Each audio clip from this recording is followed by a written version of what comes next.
ಸಾಕು ಬೆಳ್ಳಿ.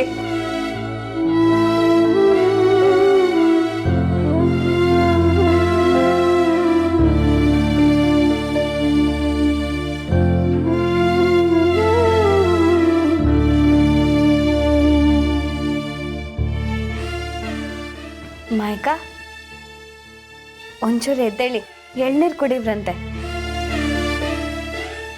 ಎದ್ದೇಳಿ ಅಕ್ಕ.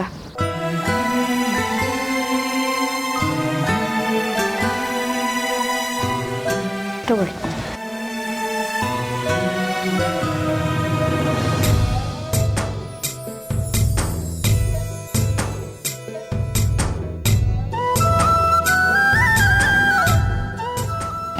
ಸಾಕು ಬೆಳ್ಳಿ. ಅಕ್ಕ ಇನ್ನೊಂದು ಸ್ವಲ್ಪ ಕುಡೀರಿ. ಸಾಕು ಬೆಳ್ಳಿ.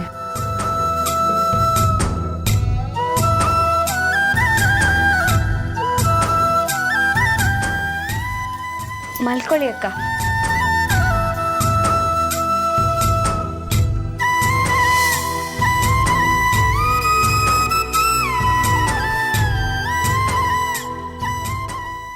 ಮಾವ, ಆ ತಾಯಿ ಚಾಮುಂಡಿನ ನೆನೆಸ್ಕೊಂಡು ಕೈ ಮುಕ್ಕೊಳ್ಳಿ.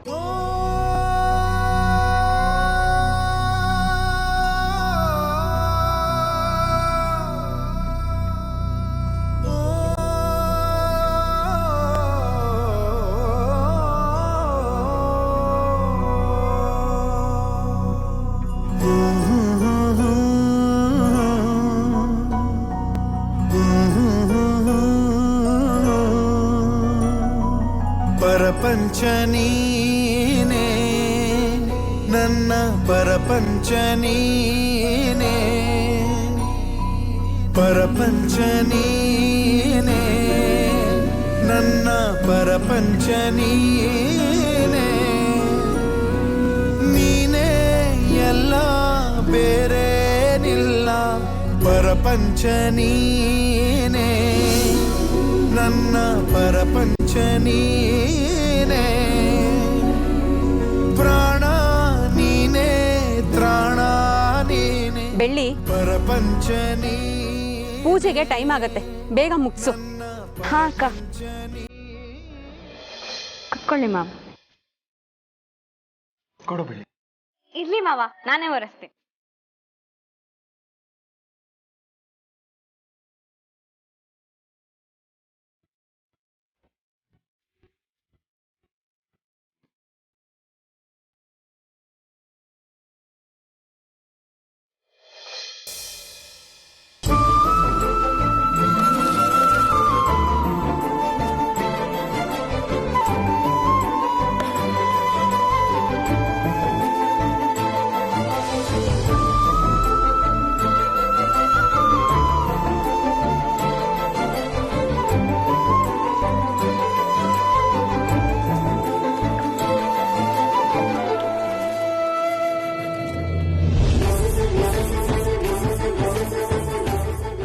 ಬೆಳ್ಳಿ ಕೊಡು.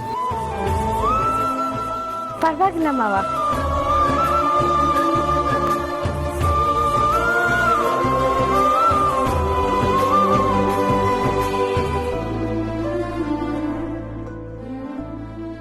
ಒಂದು ನಿಮಿಷ ಬಂದೇ ಇರಿ.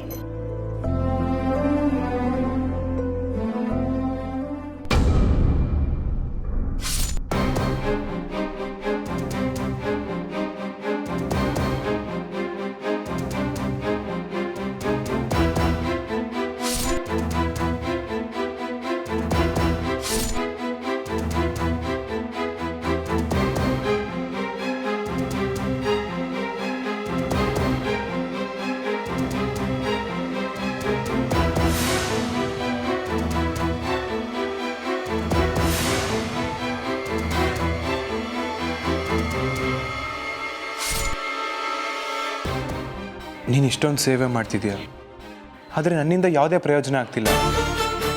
ನಿನ್ನ ಉಪಕಾರನ ಹೇಗೆ ತೀರಿಸಲಿ ಬೆಳ್ಳಿ? ಏನೇ ಆದರೂ ನನ್ನ ಕರ್ತವ್ಯನ ನಾನು ಮಾಡಲೇಬೇಕು. ಆ ಕಾಲ ಬೇಗ ಬರಲಿ ಅಂತ ನಾನು ಕೇಳ್ಕೊಳ್ತೀನಿ.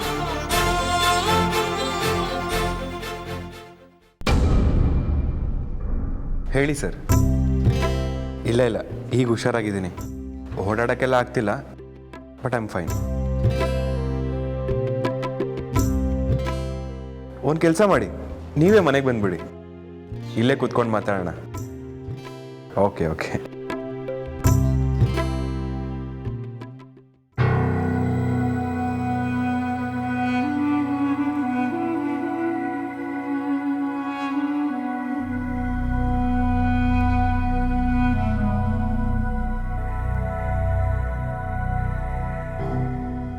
ಆದಷ್ಟು ಬೇಗ ಕಳಿಸ್ಕೊಡ್ತೀನಿ ಅದನ್ನು.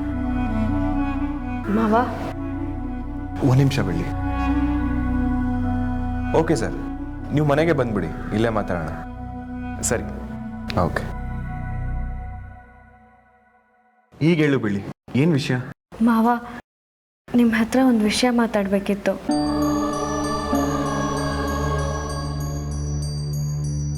ಮಾತಾಡು. ಏನಿಲ್ಲ ಮಾವ, ನಾನು ಈ ಮನೆಗೆ ಬಂದಿದ್ದ ಉದ್ದೇಶನೇ ಮಾಯಕನ ನಿಮ್ಮನ್ನ ಗುಣ ಮಾಡೋದಕ್ಕೆ. ಈಗ ಇಬ್ಬರು ಎದ್ದು ಓಡಾಡೋ ಹಾಗಾಗಿದ್ದೀರ. ನಾನು ಬಂದಿದ್ದ ಕೆಲಸ ಮುಗೀತು. ನೀವು ಹ್ಞೂ ಅಂದರೆ ನಾನು ಇಲ್ಲಿಂದ ಹೊರಡ್ತೀನಿ. ಏನು ತಮಾಷೆ ಮಾಡ್ತಿದ್ಯಾ ಬೆಳ್ಳಿ? ನೀನು ಈ ಮನೆಗೆ ಬಂದಮೇಲೆ ಎಷ್ಟೆಲ್ಲ ಬದಲಾಗಿದೆ ನೋಡು.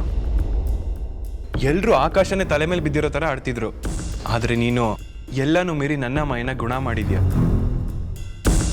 ನಾನು ಸಂತೋಷವಾಗಿದ್ದೀನಿ, ಮಾಯ ನೆಮ್ಮದಿಯಾಗಿದ್ದಾಳೆ. ಇಂಥ ಟೈಮಲ್ಲಿ ಹೋಗ್ತೀನಿ ಅಂತ ಹೇಳ್ತಿದ್ಯಲ್ಲ, ಸುಮ್ಮನೆ ಕೋಪ ಬರ್ಸ್ಬೇಡ ಬೆಳ್ಳಿ, ಒಳಗೋಗು. ನಾನು ಏನೇ ಹೇಳಿದ್ರು ಅದಕ್ಕೆ ಅಂತ ಒಂದು ಉದ್ದೇಶ ಇದ್ದೇ ಇರುತ್ತೆ. ದಯವಿಟ್ಟು ನನ್ನ ತಡಿಬೇಡಿ ಮಾವ. ಯಾಕೆ ಇಷ್ಟೊಂದು ಹಠ ಮಾಡ್ತಿದ್ಯಾ? ಸಂತೋಷವಾಗಿ ಕಳಿಸ್ತೀರಾ ಅನ್ಕೊಂಡೆ, ಆದರೆ ಬೆಳ್ಳಿ, ಮತ್ತೆ ಮತ್ತೆ ಹೇಳಿದ್ನೇ ಹೇಳಿ ಕೋಪ ಬರ್ಸ್ಬೇಡ, ಸುಮ್ಮನೆ ಒಳಗೋಗು. ವಿಷಯ ಇಲ್ಲಿಗೆ ಬಂದು ನಿಂತಿದ್ಯಾ? ಬೆಳ್ಳಿನ ಈಗ ಎಲ್ಲ ದೇವತೆ ಥರ ಟ್ರೀಟ್ ಮಾಡ್ತಿದ್ದಾರೆ. ನಾನೀಗ ಬೆಳ್ಳಿನ ಹೋಗೋದನ್ನು ತಡಿಲಿಲ್ಲ ಅಂದರೆ ಎಲ್ಲರ ದೃಷ್ಟಿಲಿ ತುಂಬಾ ಕೆಟ್ಟೋಳಾಗಬೇಕಾಗತ್ತೆ. ಸಮಾಧಾನ ಮಾಡೋ ನೆಪದಲ್ಲಿ ಈ ಸಿಚುವೇಶನ್ನ ನನ್ನ ಹ್ಯಾಂಡ್ ಓವರಿಗೆ ತಗೋಬೇಕು. ನಿನ್ನ ಚೆಕ್ಮೇಟ್ಗೆ ನನ್ನ ಹೊಸ ನಡೆ ಹೇಗಿರುತ್ತೆ ನೋಡು ಬೆಳ್ಳಿ.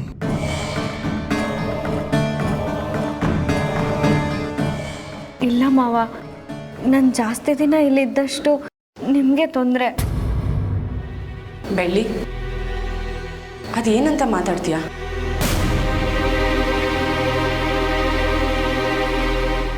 ನನ್ನ ನೀನೇನು ಅಂದ್ಕೊಂಡಿದ್ಯಾ ಬೆಳ್ಳಿ? ನಾನು ಕಷ್ಟದಲ್ಲಿದ್ದಾಗ ನೀನು ಬಂದು ಸಹಾಯ ಮಾಡಿದ್ಯಾ. ಅದನ್ನೆಲ್ಲ 2 ನಿಮಿಷದಲ್ಲಿ ಮರೆತು ನಿನ್ನನ್ನು ಕಳಿಸ್ಕೊಡ್ತೀನಿ ಅಂದ್ಕೊಂಡಿದ್ಯಾ? ನೀನು ಅಂದ್ಕೊಂಡಷ್ಟು ಸ್ವಾರ್ಥಿ ಅಲ್ಲ ಬೆಳ್ಳಿ. ಅವತ್ತು ಈ ಮನೆಯಲ್ಲಿ ಒಂದು ನಾನಿರಬೇಕು ಇಲ್ಲ ನೀನಿರಬೇಕು ಅಂತ ಹೇಳಿದ್ದು ನಿಜ. ಆದರೆ ಇವತ್ತು ನೀನಿದ್ರೇ ನಾವೆಲ್ಲ ಅನ್ನೋದು ಪ್ರೂವ್ ಆಯಿತು.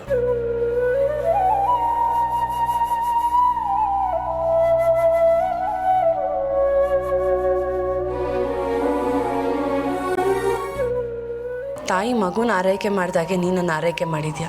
ಹಗಲು ರಾತ್ರಿ ಅಂತ ನೋಡದೆ ನನ್ನ ಗುಣ ಮಾಡಿದ್ಯಾ. ಇದನ್ನೆಲ್ಲ ಮರೆತ್ರೆ ಮನುಷ್ಯತ್ವಕ್ಕೆ ಬೆಲೆ ಇರಲ್ಲ. ಅಲ್ಲ ಅಕ್ಕ, ಅದು ನೀನೇ ಮನೆ ಬಿಟ್ಟು ಹೋಗುವಾಗಿಲ್ಲ, ಹೋಗೋದಕ್ಕೆ ನಾನು ಬಿಡೋದು ಇಲ್ಲ.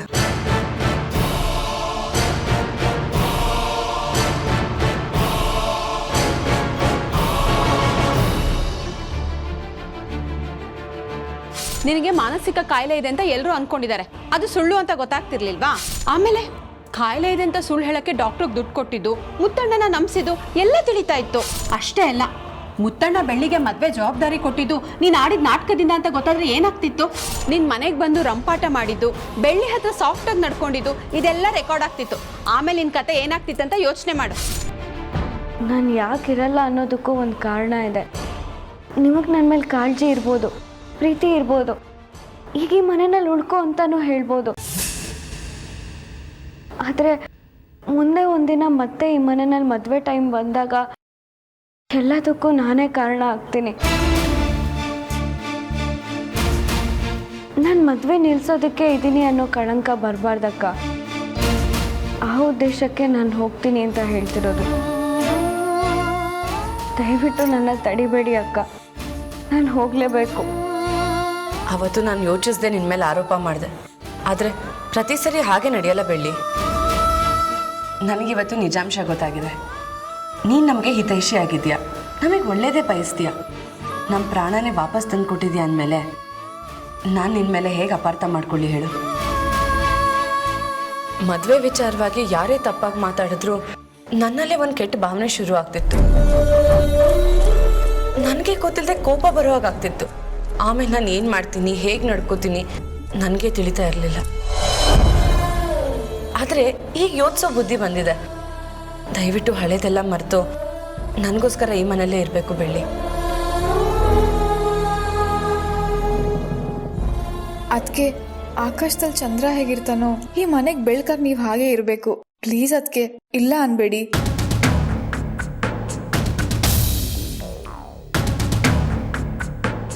ಮತ್ತೆ ನೆಮ್ಮದಿ ಶಾಂತಿ ಇರಬೇಕು ಅಂದರೆ ಅದು ನಿಮ್ಮಿಂದ ಮಾತ್ರ ಸಾಧ್ಯ. ಅದಕ್ಕೆ ನಾವೆಲ್ಲ ಒಬ್ಬರೇ ನಗ್ನಗ್ತಾ ಇರ್ಬೋದು, ಆದರೆ ಎಲ್ಲರನ್ನೂ ಒಟ್ಟಿಗೆ ಸೇರಿಸೋ ಶಕ್ತಿ ನಿಮಗೆ ಮಾತ್ರ ಇರೋದು. ಮಣಿಗಳಿದ್ರೆ ಸಾಲದು, ಅದಕ್ಕೆ ಅದನ್ನೆಲ್ಲ ಒಂದು ಮಾಡೋಕ್ಕೆ ದಾರಾನೂ ಇರಬೇಕು. ನೋಡ್ಬೇಳಿ, ನನಗೆ ನೀನು ಬೇರೆ ಅಲ್ಲ, ಮಾಯಾ ಬೇರೆ ಅಲ್ಲ. ನೀನು ಈ ಮನೆಗೆ ಬಂದಿದ್ದು ಸಾಕ್ಷಾತ್ ಚಾಮುಂಡಿನೇ ಮನೆಗೆ ಬಂದಂಗಾಯ್ತಮ್ಮ. ಕಷ್ಟ ಕಾಲದಲ್ಲಿ ನಮ್ಮ ಜೊತೆ ಇದೆಯಾ, ನಮಗೆ ಧೈರ್ಯವಾಗಿರೋದನ್ನ ಕಲಿಸಿದ್ಯಾ. ಈಗ ಹೀಗೆ ಬಿಟ್ಟು ಹೋಗ್ತೀನಿ ಅಂದರೆ ಹೇಗೆ ಬೆಳ್ಳಿ? ನಾವು ನಿನ್ನ ನೋಡ್ಕೊಂಡಿರೋ ರೀತಿಯಲ್ಲಿ ತಪ್ಪಿರ್ಬೋದು, ಆದರೆ ಮುಂದೆ ನಿನ್ನ ನೋಡ್ಕೊಳ್ಳೋ ವಿಷಯದಲ್ಲಿ ಯಾವ ತಪ್ಪು ಆಗಲ್ಲ ಬೆಳ್ಳಿ. ನಿನಗೆ ನಾವು ಬೇಡವಾಗಿರ್ಬೋದು, ಆದರೆ ನಮಗೆ ನೀನು ಬೇಕು. ಈ ಭೂಮಿಗೆ ಬೆಳಕೆಷ್ಟು ಮುಖ್ಯನೋ ನಮ್ಮ ಮನೆಗೆ ಬೆಳ್ಳಿನೂ ಅಷ್ಟೇ ಮುಖ್ಯ. ಪ್ಲೀಸ್ ಬೆಳ್ಳಿ, ಎಲ್ಲೂ ಹೋಗಬೇಡ, ಇಲ್ಲೇ ಇರು. ನೋಡು ಬೆಳ್ಳಿ, ಮನೆನೇ ನಿನ್ನ ಕಳ್ಸ್ಕೊಡೋದಕ್ಕೆ ಇಷ್ಟಪಡ್ತಿಲ್ಲ. ಅವತ್ತಿನ ಮನೆಯಿಂದ ಹೋಗು ಅಂತ ಹೇಳಿದ್ಯಾರು? ಮಾಯಾ. ಇವತ್ತು ಅದೇ ಮಾಯಾ ನಿನ್ನ ತಡೀತಿದ್ದಾಳೆ. ದಯವಿಟ್ಟು ಹೋಗ್ಬೇಡ ಬೆಳ್ಳಿ. ಹೋಗು ಅನ್ನೋದನ್ನ ಮನ್ಸ್ಗೆ ಹಾಕೊಂಡೆ, ಆದ್ರೆ ಉಳ್ಕೋ ಅನ್ನೋದನ್ನ ಯಾಕೆ ಮನ್ಸ್ಗೆ ಹಾಕೊಳ್ತಿಲ್ಲ ನೀನು?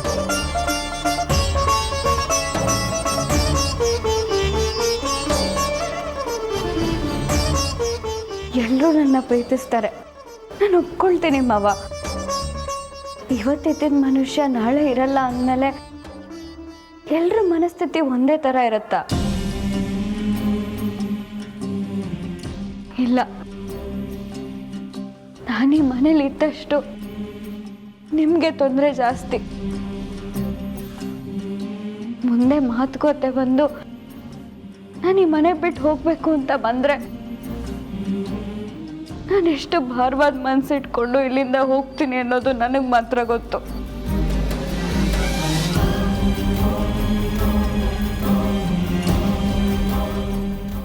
ಮುಂದೆ ಒಂದಿನ ಸಾಕಷ್ಟು ಕಣ್ಣೀರು ಹಾಕೊಂಡು ಹೋಗೋ ಬದಲು ಈಗ ಸಂತೋಷವಾಗಿ ಹೋಗೋದೇ ಒಳ್ಳೇದು ಅನಿಸ್ತಿದೆ ಮಾವ. ಒಂದು ವೇಳೆ ಮುಂದೆ ಒಂದಿನ ನಾನು ಹೋಗಬೇಕು ಅಂತ ಬಂದರೆ ಜೀವಂತವಾಗಂತೂ ಹೋಗಲ್ಲ ಮಾವ.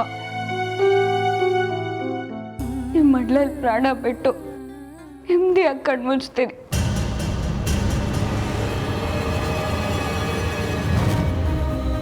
ಏನ್ ಮಾತು ಅಂತ ಆಡ್ತಿದ್ಯಾ ಬೆಳ್ಳಿ? ಹಿಂಸೆ ಕೊಡಬೇಕು ಅನ್ಕೊಂಡಿದ್ಯಾ? ನೀನ್ ನನ್ನ ಮಡ್ಲಲ್ಲಿದ್ರು ನನ್ನ ಪ್ರಾಣ ಕೊಟ್ಟಾದ್ರೂ ಕಾಪಾಡ್ತೀನಿ ಹೊರತು ನಿನ್ನನ್ನು ಕಳ್ಕೊಳ್ಳೋದಕ್ಕೆ ಇಷ್ಟಪಡೋದಿಲ್ಲ. ಮುಂದೆ ನೀನು ಮನೆಯಿಂದ ಹೋಗು ಅಂತ ಯಾರು ಹೇಳ್ತಾರೆ? ನಾನು ಹೇಳ್ತೀನಾ ಅಥವಾ ಮಾಯಾ ಹೇಳ್ತಾಳೆ ಅಂತ ಭಯನಾ?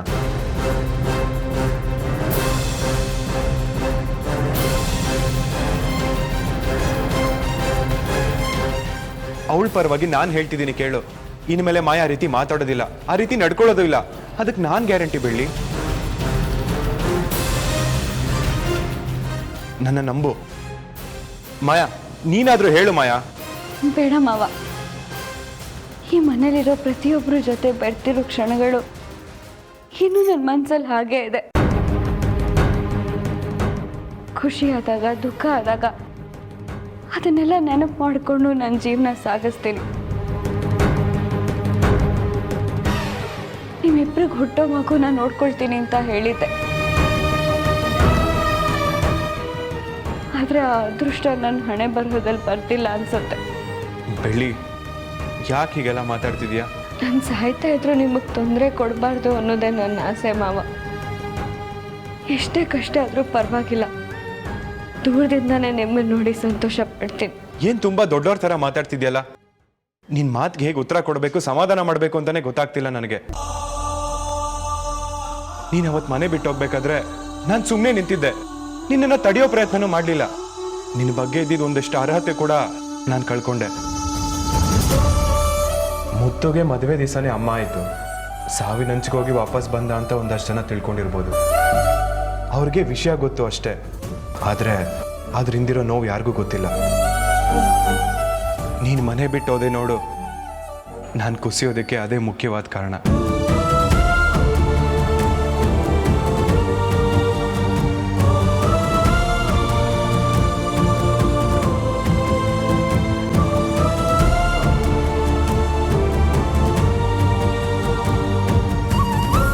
ಒಂದ್ ವೇಳೆ ನೀನು ಈ ಮನೇಲಿ ಇದ್ದಿದ್ರೆ ನನಗೆ ಆ ರೀತಿ ಆಗ್ತಿರ್ಲಿಲ್ಲ. ಯಾಕಂದ್ರೆ ನೀನ್ ಅಷ್ಟು ಚೆನ್ನಾಗಿ ನೋಡ್ಕೊಳ್ತಿದ್ದೆ ಬೆಳ್ಳಿ.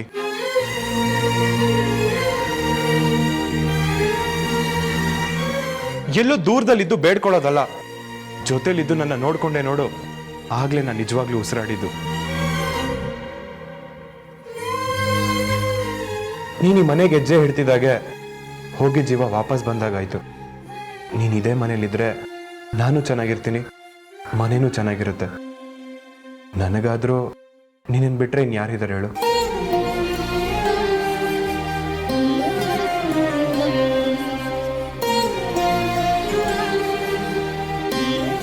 ಅಪ್ಪ ಇದ್ದಾರ, ಅಮ್ಮ ಇದ್ದಾರ, ಇಲ್ಲ ಚಿಕ್ಕಮ್ಮ ಇದ್ದಾರ? ನನ್ನ ಮನ್ಸನ್ನ ಅರ್ಥ ಮಾಡ್ಕೊಂಡ್ರೆ ನೀನೊಬ್ಳೇ ಬೆಳ್ಳಿ. ಈಗ ನೀನು ಹೋಗ್ತೀನಿ ಅಂತಿದ್ಯಾ, ಸರಿ ಹೋಗು. ಆದ್ರೆ ಈ ಮುತ್ತು ಮಾವ ಚೆನ್ನಾಗಿರ್ತಾರೆ ಅಂತ ಮಾತ್ರ ಅನ್ಕೊಂಡು ಹೋಗ್ಬೇಡ. ಉಸಿರೇ ಹೋದ್ಮೇಲೆ ಯಾವ ಜೀವನ ಬದುಕಿರಲ್ಲ ಬೆಳ್ಳಿ. ನೀ ನನ್ನ ಉಸಿರು ಬೆಳ್ಳಿ.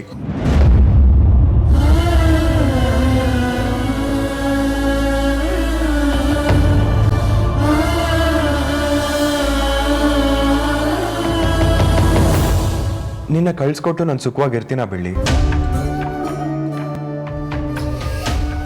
ಸರಿ, ಹೇಳೋ ಅಷ್ಟು ಹೇಳಿದ್ದೀನಿ. ಮನೆಯವರೆಲ್ಲರೂ ಬಲವಂತ ಮಾಡಿದ್ದಾರೆ. ಎಲ್ಲರೂ ಬೇಕು ಅಂದರೆ ಮನೇಲಿರ್ಬೋದು, ಇಲ್ಲ ನನಗೆ ಬೇರೆ ದಾರಿನೇ ಇಲ್ಲ ಅಂದರೆ ಬಲವಂತ ಮಾಡಲ್ಲ, ಧೈರ್ಯವಾಗಿ ಹೊಡ್ಬೋದು.